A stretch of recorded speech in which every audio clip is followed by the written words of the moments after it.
button.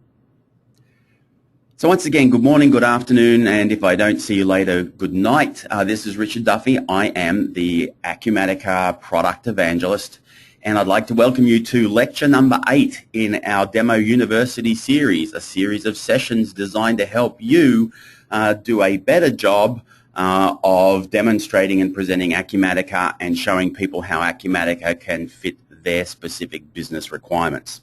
So one of the things we're going to talk about in today's session is we're going to get maybe a little bit technical. We're going to maybe push the boundaries a little bit of what you may be comfortable with. If you are a salesperson or a pre-sales consultant, or if you are a pre-sales person or a salesperson with a lot of experience of working with traditional ERP solutions like maybe Dynamics GP or Dynamics SL or Sage 100 or Sage 500. You know, a lot of these applications, yes, they have development environments. However, one of the things about those development environments is that they are relatively, what's the word I'm looking for? They are relatively proprietary, right? You have to be familiar with working with their development model. You have to understand the APIs. You have to understand a lot of those things.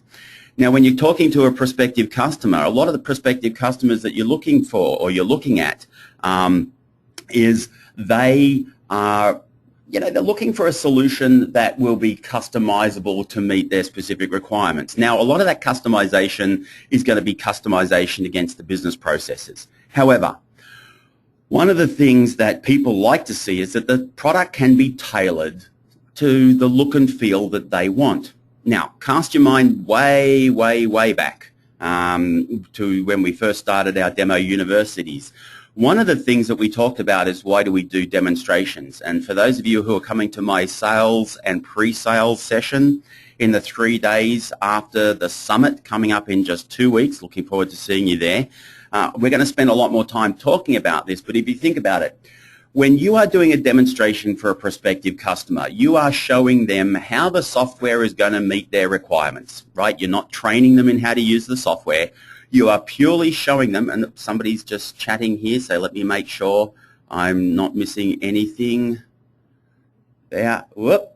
Okay. Didn't mean to switch over into that screen, but anyway, that's okay. Yep, just double checking. Cool.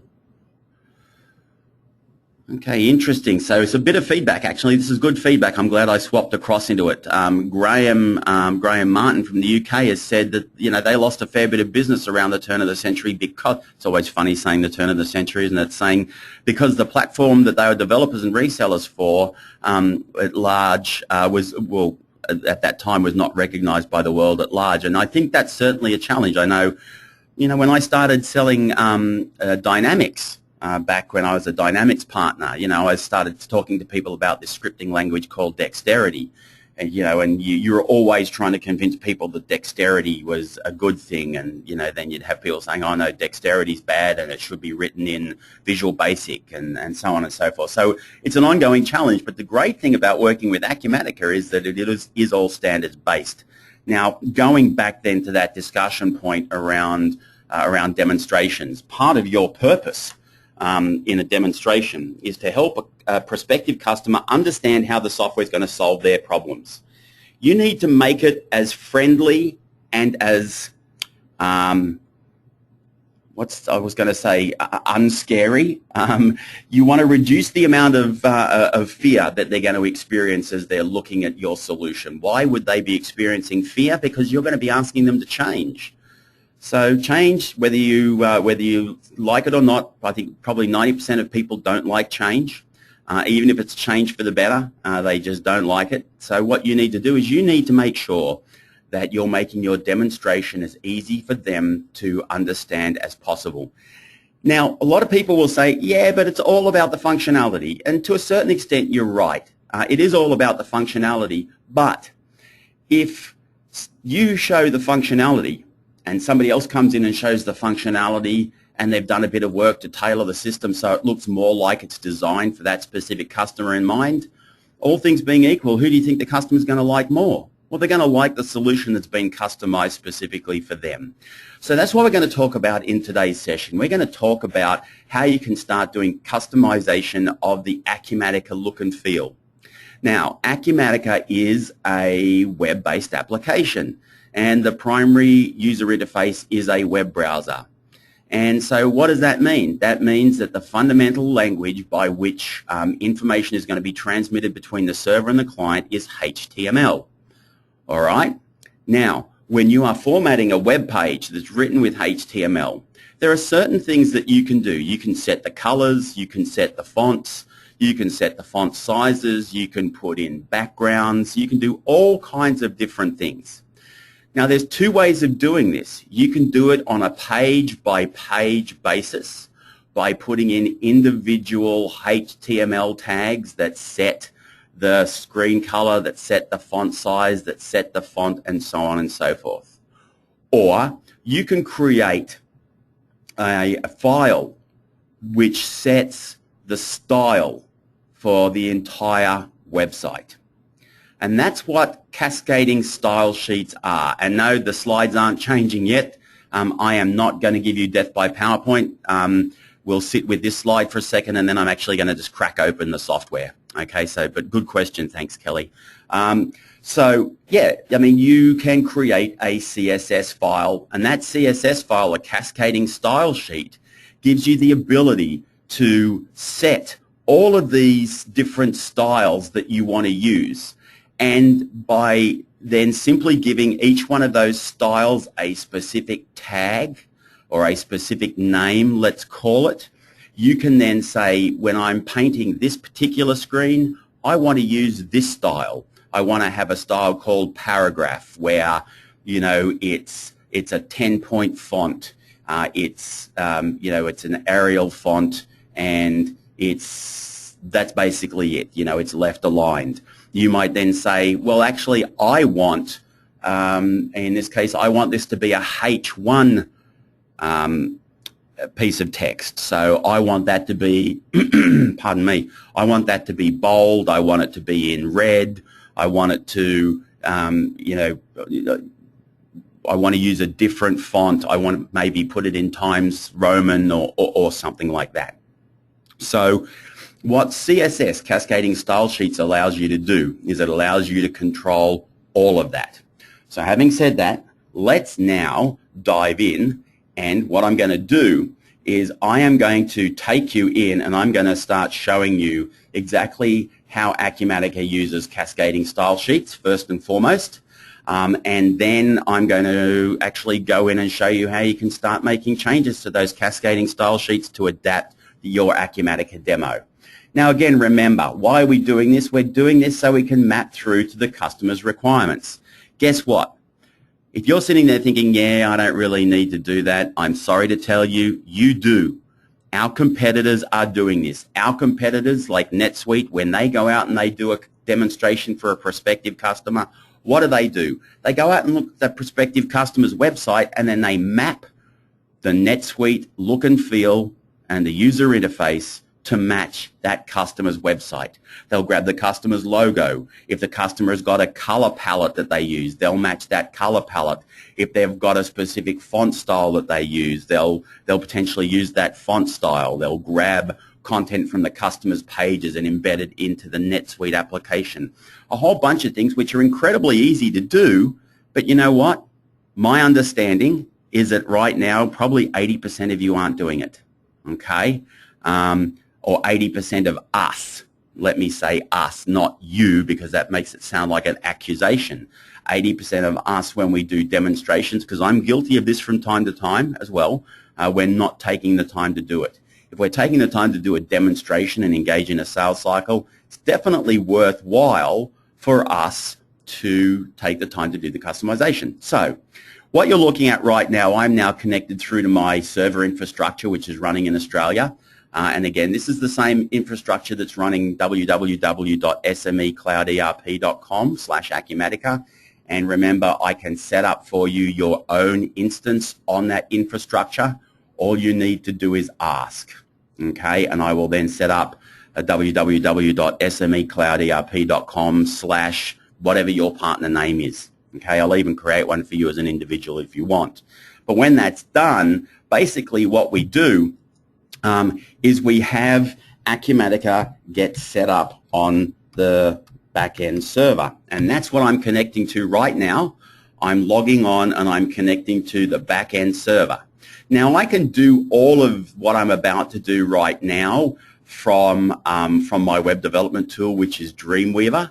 But I thought what I'd do is I'd just quickly show you how you can find the CSS files, where they are, how you can get to them, and so on and so forth. All right? So what I'm doing is I'm just logging on, and this is my server that's running all of my Acumatica components. And you'll see I've got my Acumatica configuration manager. It's sitting here, my ERP configuration wizard. This is the machine that it's running on. But when I've installed Acumatica, you're going to find that there is a location where Acumatica gets installed. All right. So now it'll be on whatever drive you decided to install it on, and it'll be wherever you've decided to install it. So in my case, it's under Program Files x86 Acumatica ERP.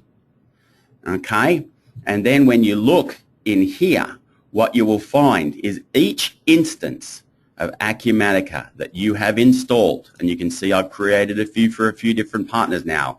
Got one for Apex Tech, one for CS3, Evron, Express Information Systems, McCabe, and so on. Inside each one of those instances, what you will find is you will find the underlying folder structure where Acumatica goes to look for its information. Information like the icons that you're using, information like the master pages in the system. But also, one of the things that you'll find is there is a folder, all right, and there is a folder called App Themes, and inside that folder called App Themes, there is a folder called Default. Inside here, inside this folder, you have a whole bunch of what we call ASP.NET Skin files, but the most important file we're interested in right now is the CSS file.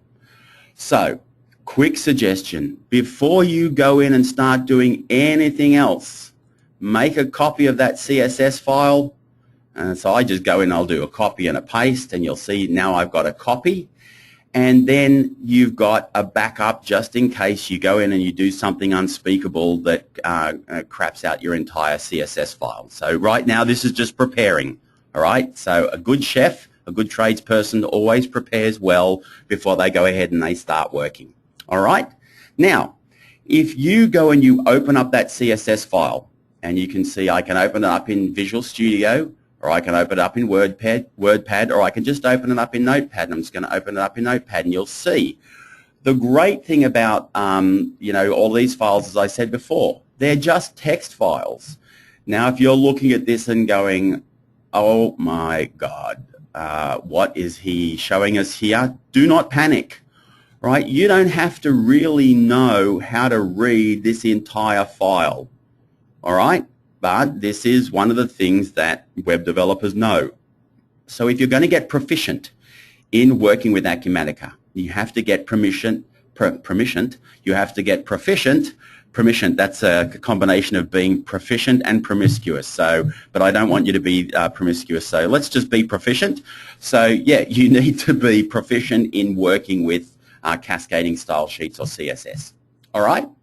So then the next question that people usually ask is they say, okay, I understand all of that, so I've now got my copy of the CSS file, but how do I know inside Acumatica which component of the CSS file is being used? Which element of the CSS file is being used? Well, that's a great question, and to answer that question, I'm going to go in and we're going to use Firefox with Acumatica. Now, just a quick question. And I'm just going to check my questions here. Okay, are you all able to now see my Acumatica screen running in Firefox? Yes, thank you very much. All right, so now the reason why I'm using Firefox is In every web browser, and I see somebody there is calling it Firebug, which I guess is one of the reasons why Firefox usually gets updated every week. I mean, that's the challenge of open source software, right? But the reason why we're using Firefox is, it has a whole bunch of tools available in it that just make your life so much easier. So what I'm going to do is I'm just going to log in right now into my system. So I'll log in, and remember, there's my username and password. We publish it up here onto this demo server so anyone can access it and have a play around. I'm just going to log in as admin, and I've got my password, which is 123, and then I'll click on login, and the system's going ahead and it's just spinning up my instance for me because I think I've done a reboot today. So again, because Acumatica is a web application, the very first time you access it, it does have to go and spin up the application pool in Internet Information Server. And it could well be that my internet connection is just a little bit slow at the moment too. So I'm just going to, just in case, I'm going to get my standby internet connection ready and available to run.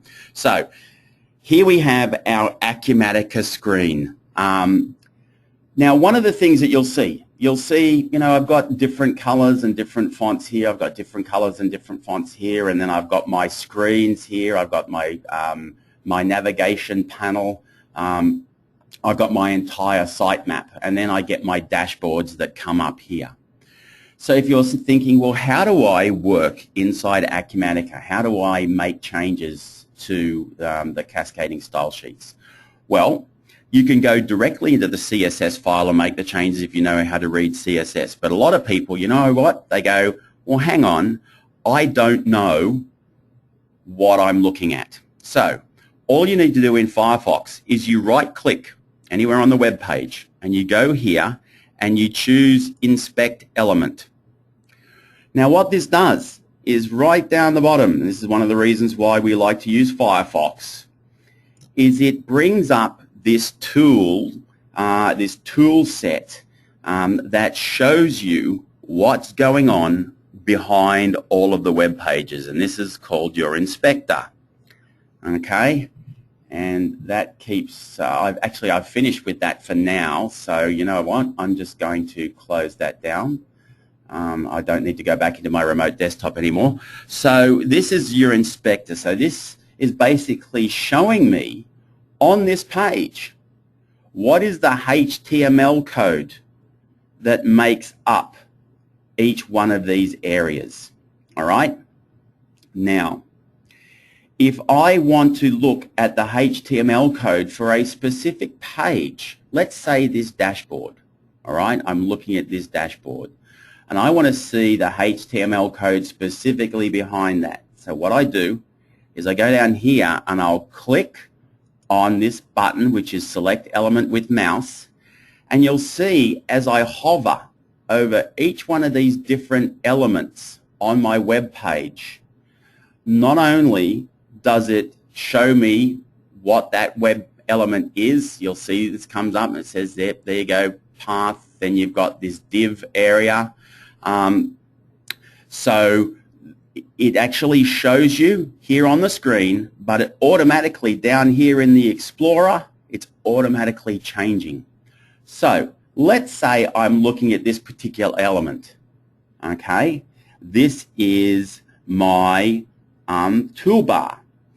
Or I'll go one step further, I'll go up here and I select that. What you'll see is it's bringing me down here into my toolbar, and I'm now able to see all of these what are called classes. And a class is a component inside your CSS that sets certain values. So for example, I am able to go in here and simply change some of these values inside my rendered web page and see how those things change. All right? So let me repeat that. What this allows me to do is, without making changes to the underlying code, it allows me to make a change here in this web page And again, remember, what happens with web applications? You send a request to the server then sends you back your HTML file, which is stored on your local machine. Okay? So, by default, I'm working with a local copy of my web page now, and any changes I make in here are not going to impact on the server. So, what I'm able to do is I'm able to go through here and start looking at the code that's sitting behind this and start making changes. All right? So let's pick a specific screen, for example. Let's say I want to go into where are we? Distribution. All right, so I'll go into distribution. I'll then go into sales orders, and then I want to open up my sales order screen. Give that a second for the sales order screen to come up. Now, what I'm immediately able to do as soon as my sales order screen comes up is I can now go back here. I can click on my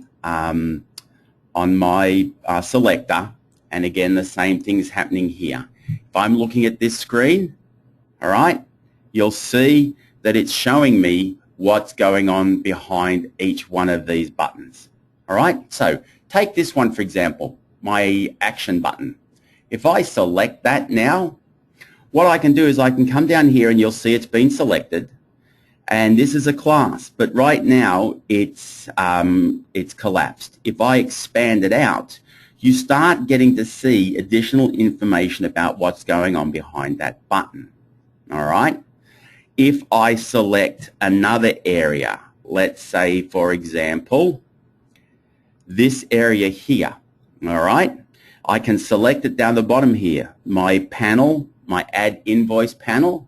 All right, you'll see it saying this is the class. Here's my cell spacing. Here's my cell padding.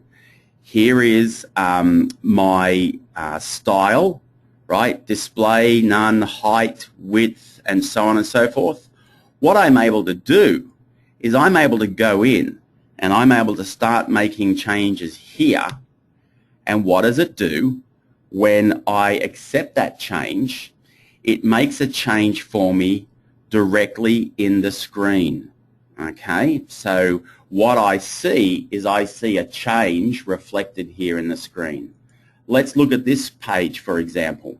All right, let's say I wanted to change the background color here. I can go in, select that page, and then I'm able to come down here and find, for example, information about this particular panel. What are the background colors? What's the size of the panel, and so on and so forth. So here it is. Remember, as soon as I select it here, it's automatically highlighted down the bottom. So I can go in here and I can expand that out. Expand this out. Keep expanding it out till I get to the right class that I'm interested in looking at. Okay.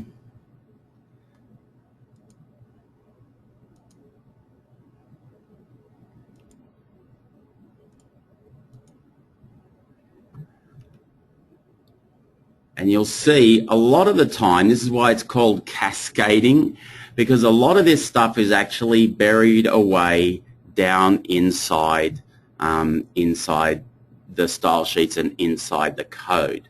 All right? So as I'm going through here, you'll get to a point where you can call up the details about how that information is being displayed. All right?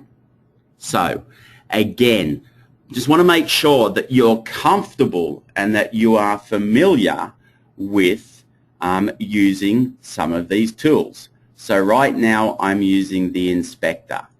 All right? The next thing that I can do is I can go over here and I can start using my style editor. Now the style editor, for example, allows me to go in and start actually editing my style sheets. So for example, if I didn't want, in this case, my background color to be white, I wanted it to be red, okay, I could go ahead and just change that to red and then commit that, and then the background color would be red. Now, there's a few things that you need to be aware of here. Sometimes you need to make some of these areas transparent. All right, so for example, on this button, there are two components to the button. There is the actual button background, and then you've got the button area itself. Now, I'm not using the correct technical terms, so but I'm just trying to explain this using layman's terms. So you occasionally might need to make one area transparent in order to make the background color come up. All right? So hopefully that makes sense to you. So as I'm going here and I'm looking through, just going to ask you to bear with me for a second. So if I'm going down here and I'm looking, for example, at my fonts, if I go here into my font size and I want to make my font size 12 point, okay, I can go ahead and do that, and then that's making the changes in the style sheet. All right? Make sense? But you need to know exactly which component of the style sheet is being used. So that's where the inspector is going to be very, very helpful for you. All right? A couple of other things just while we're in here. There's also other things like the profiler. And what the profiler does is it gives you the ability that as you're doing things in the web page, it's capturing all that information about what's going on. You can go here and you can look at the network information, right? So if I do a page reload, what it will do is in here, you'll see everything that's going on in the background web pages. So you'll see, for example, it's getting this particular screen. So what's the first thing it does is it goes out and it grabs the cascading style sheet. And this is the version of the cascading style sheet that it gets. All right? So it grabs it. How long did it take to retrieve it? And so on and so forth. There's the logo. All right? So in order to grab this field, it went out there and it got the logo. And that took 186 milliseconds or 191 milliseconds to grab the logo. So again, there is a whole bunch of things, a whole bunch of information that you can find out about what's going on here inside Acumatica. So if I go and say, you know, select actions, what does it do? It runs this page. 31,000 ASPX runs this script. All right, brings up this screen. I can go in here, select my warehouse. So again, you can see everything that's going on inside the Acumatica application just by using these tools built in to the browser. All right, so let's go back to our inspector again. And let's go and I'll select my area.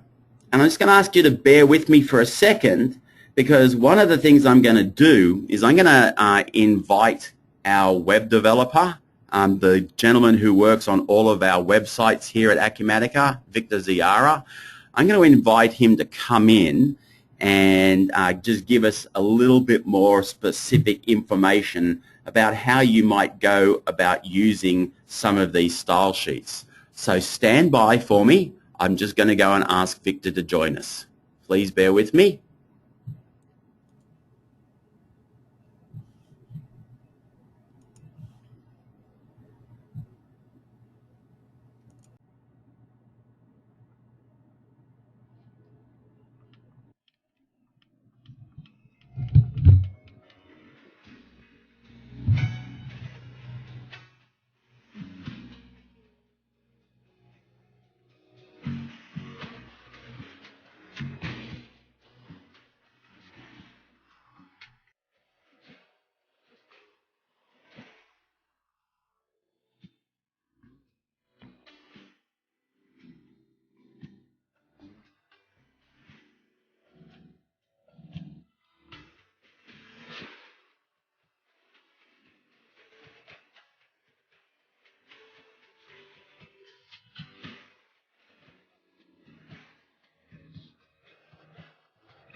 Okay, so I'm back again, and joining me is Victor Ziara. And Victor, please feel free to grab a seat. You don't need to sit there crouching down on the ground. And what I'm going to do is I'll just bring up my screen again, and I'm now showing my screen. So, just to summarize where we're at right now. So what I've been doing is I've been showing you how you can use these tools inside Firefox to be able to identify each of these different elements on the screen and to be able to then go in and make changes. So what I'm going to get Victor to do is I'm going to get Victor to go in and show us specifically, for example, how we might go and change the font or the color of this particular information. Yeah, sure. So wherever you have even like the software or a landing page or a web page, this is actually Firefox. They invent this tool to help each developer to specify any class or element for each individual. All what you have to do is first to click on where locate, like wherever all I'm doing right now, I'm hovering over classes, and as you see down here, it change with each time I hover over different class. So let's say, for example, we want to change the font in the top of the main menu. So I'm hovering over it. I just have to do one click. I will select the class. This is the class, and this is all HTML, which is we don't want to touch, because all the style sheet and the color and the font will be actually in CSS, which is on your right hand side.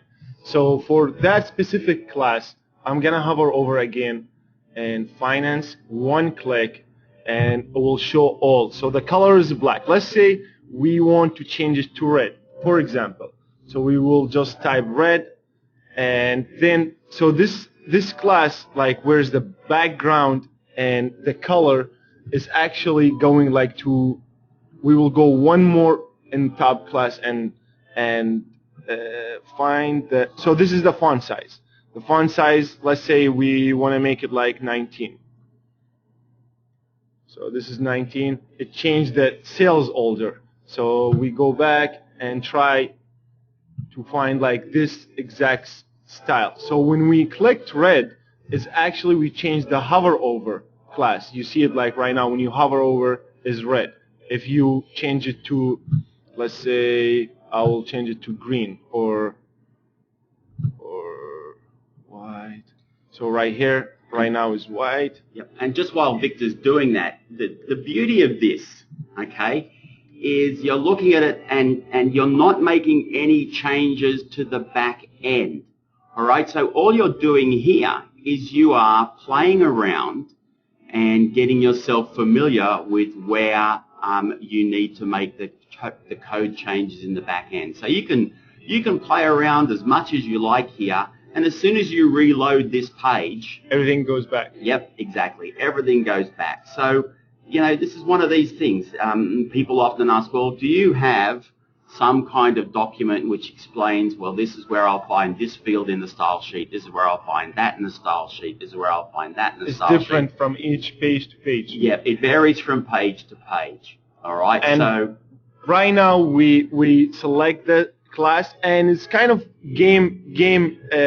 Every time you play with it more, you get familiar with it more. So for me, I'm trying, like, I really didn't know this finance tab, this is the class name. All you have, so whenever, every time you see a new page, it's just kind of like figure out game. So right now we change hover over is to red, and the text will show in the green.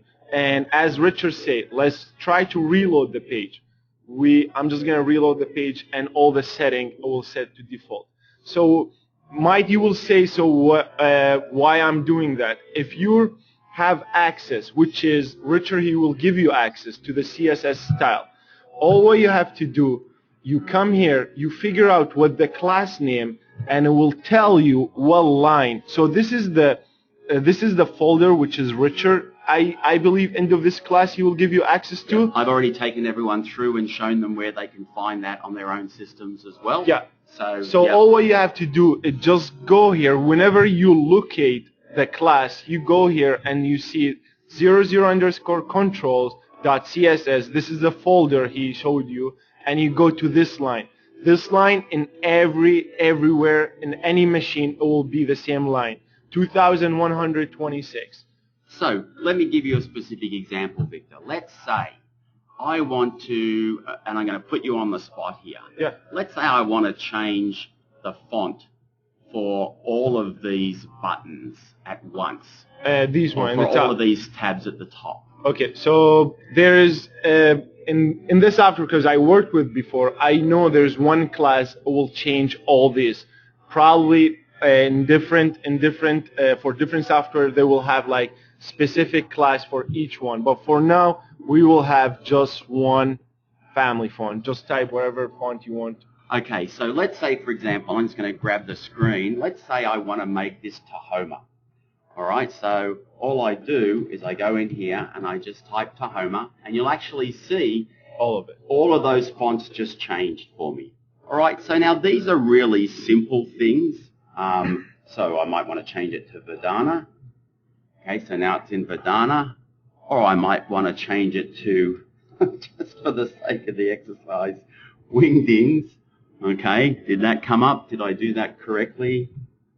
Okay, maybe my Wingdings isn't going to work, but that's all the symbols and everything like that. Or if I might just want to make it Times New Roman, you can see that that's then working for me. Or let's say I want to make it, what's that? What's the one that begins with a C? It's not source code. No. Is it Callisto or? Oh man. I'm having a mental block. Comic Sans. No, I don't think we've got that one loaded, Graham. But you get the general idea. Let's actually just see if we can use that. Comic Sans. No, that's not going to work for me. Now, important thing to bear in mind, right? You're working with font families here. So you need to make sure that whatever font family you use, you have to make sure that the user has it on their system. So that's why a lot of the time web pages look pretty boring because they're designed for the lowest common denominator. I want to make sure that there is a way of making sure that my page is going to render effectively for everyone. So we've then got Tahoma. So now if I want to change the font size. So this is Tahoma. Do you want... Calibri, thank you. That was the one I was thinking of. So yeah, actually, let's just do that example. Can you just click back on the font there for me, and I'll just type in Calibri, which as Diane pointed out, that is the new Microsoft standard font. So if you want to make our software look like, a Microsoft application, why you would want to do that, I don't know. But so let's say we really like this font and we want to keep it, and even if we reload the page, do you mind, Richard, to go and actually change it? I've actually closed it down, so let's just we'll just leave it in here just for the sake of the exercise. But I've already shown people where they need to find the CSS file, so they can go do that. But let's say I want to change the font size. Which is right here. All right, so right now it's 12 pixel. So I want to change that, and I want to make that, let's say, 9 pixels. Let's make it even smaller, all right? Or let's say I'm working with a company that's full of older people like me whose eyesight isn't that great, and they want it in 20 pixels, or they want it in 25 pixels. All right, so you can really start to see exactly how you want the pages to look. You can really start to get into all sorts of customization. Then you can also start playing around, but you can make some, again, you've heard me talk about this. I call it the Spider-Man defense. With great power comes great responsibility. You can go and do some really awful things. So, for example, if you go and change the padding, so you'll see Victor is now selecting the padding. If I go and change that to 60, let's say, See what happens? It gets really, really big, okay? So you just need to make sure that you're being careful with this. Let's go and select the 15, and I make that 150. All right, you'll see it really spreads everything out across the top. So again, with great power comes great responsibility. So, and this is so for now we're trying and we're not messing anything, so it's safe tool. So let's say we really like this setting, which is font size is 15 and padding 6 by 15. We totally just copy all that and go to this line. Sorry, you will find this class name and you copy everything inside of it. You paste everything and just save it, and you will have that setting for forever. Okay, so I know, thank you very much, Victor. I know that we've gone fairly deep into a technical area which many of you may be a little uncomfortable with. But here's the thing. You're going to need to get more and more comfortable with this, okay? Web applications are here and they are here to stay, all right? Getting familiar with this system and understanding what you're doing is going to be very, very important for you going forwards. Now, I just got asked a question. If you update the system, does it overwrite your CSS? I will double check that. I believe it does, but this is the reason why. After you've got your CSS files done, you can save your CSS file, all right, and then just go and replace the CSS file with the one that you've created. So what does that mean? Well, you can create 2, 3, 4, 5 different CSS files for the different styles, okay? And then you can apply those. A question just came up about how do you learn more about CSS. I'm going to take you to a website in a second where you can go and learn. There's a whole series of tutorials that'll just take you through some of the basics. All right, but here's a little hint, and I don't want to let too much out of the bag at this point in time. I would imagine that everybody on today's call is going to be joining us at the summit. What I've done is I have shown you that you have the ability to make these changes to the CSS. All right? At the summit, you are going to see in version 5 how Mike and our development team have built a whole new customization engine that's going to allow you to do this with version 5 and above. It's going to be a while though before you're going to be able to go out and start selling version 5. All right, come along to the summit, you'll hear more about this. So what this does is it gives you the ability to go in and start making changes now and adapting things in the standard 4.2 user interface. Now, good point that Graham Martin just pointed out. Grabbing the entire CSS file, okay, backing that up, and then if there's an update done, just replacing it.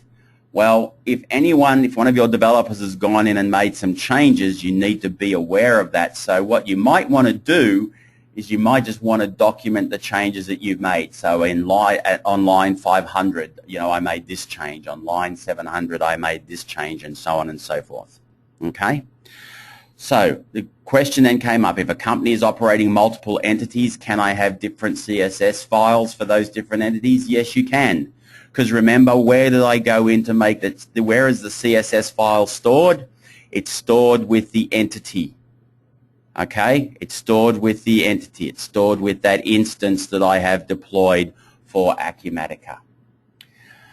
So let me just double check quickly and see if there are any more questions regarding that. I keep swapping back in my remote desktop. It really does want to come up.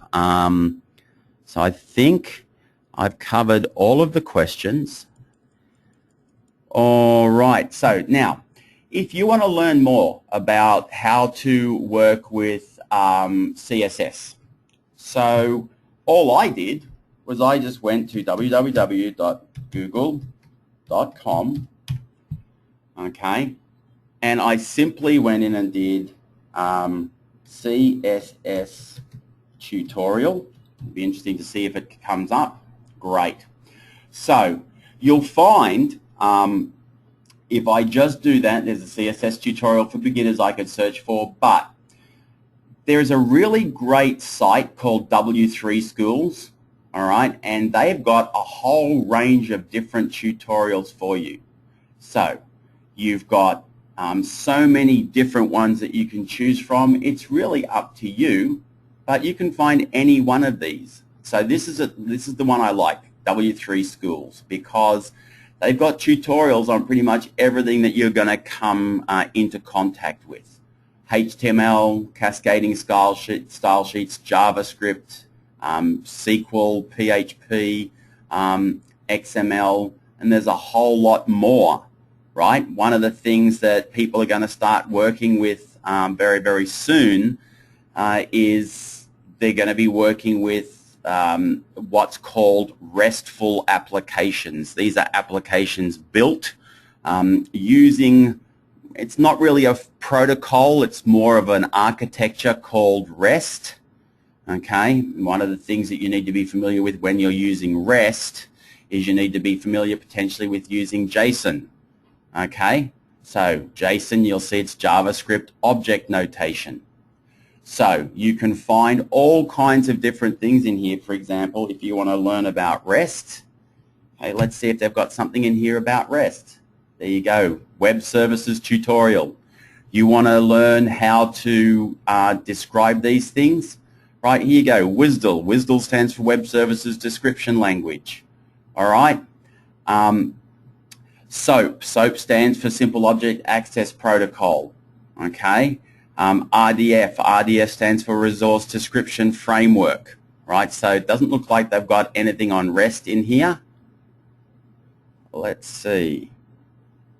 No, they haven't. So, again, this is the great thing about the internet, is that if you don't know what it is, what is REST?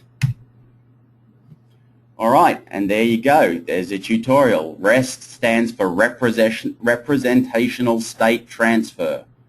All right, so you can click on there and you can find a tutorial which explains exactly what REST is. And this has got a great example in here. They use what they call an envelope example. So you've got two different kinds of standards for web services, REST and then you have SOAP.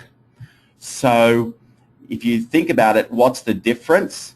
Where did I see that way of explaining it? Where is it? Architectural. They kind of like explained it that SOAP is like an envelope, but REST is just like a single line. Unfortunately, it's probably on this page. I just can't see it again because I was looking at this just 3 days ago. But again, long answer to a short question.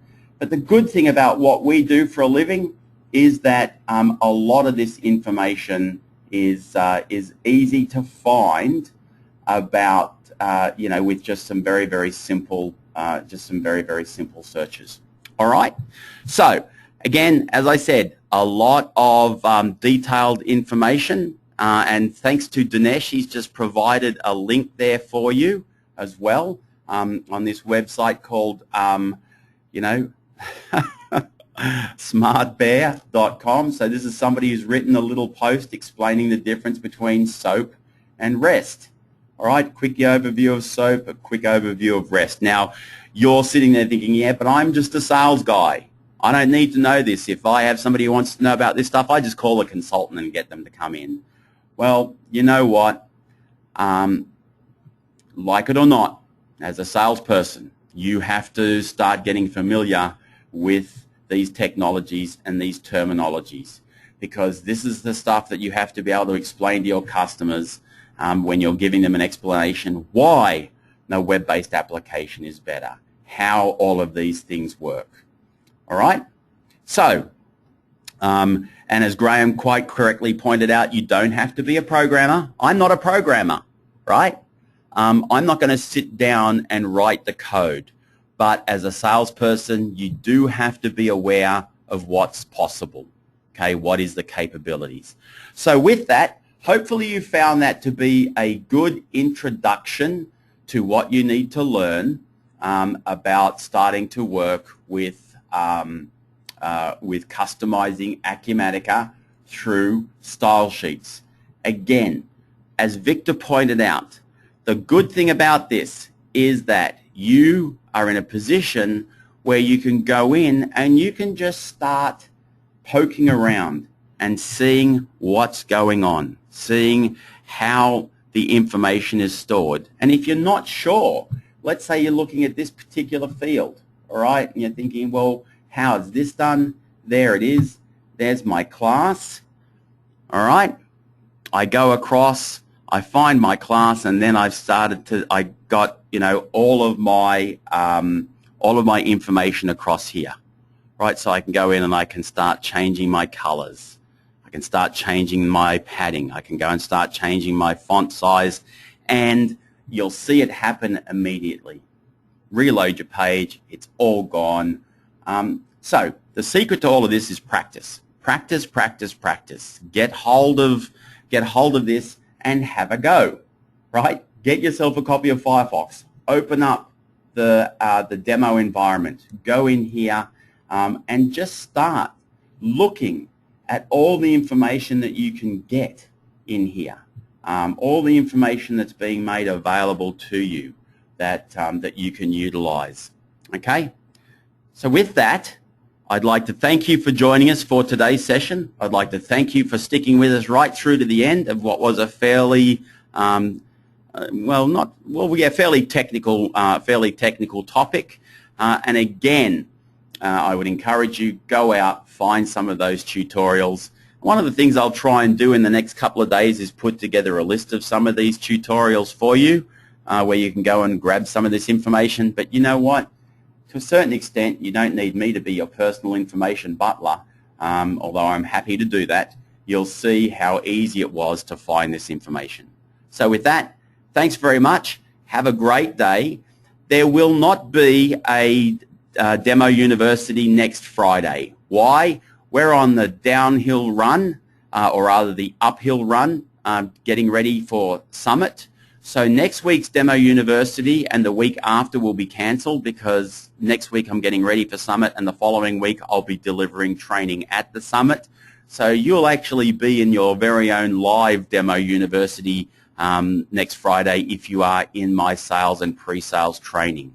So just bear that in mind. Next 2 weeks, no Demo University, but you can find all of the older sessions are all up on Acumatica.com for you through our YouTube channel, or they're also on the partner portal. So all of the sessions are there, and in about another hour or two, this session will be up there as well for you as well to review. So with that, goodbye. Have a great weekend. Look forward to seeing you at the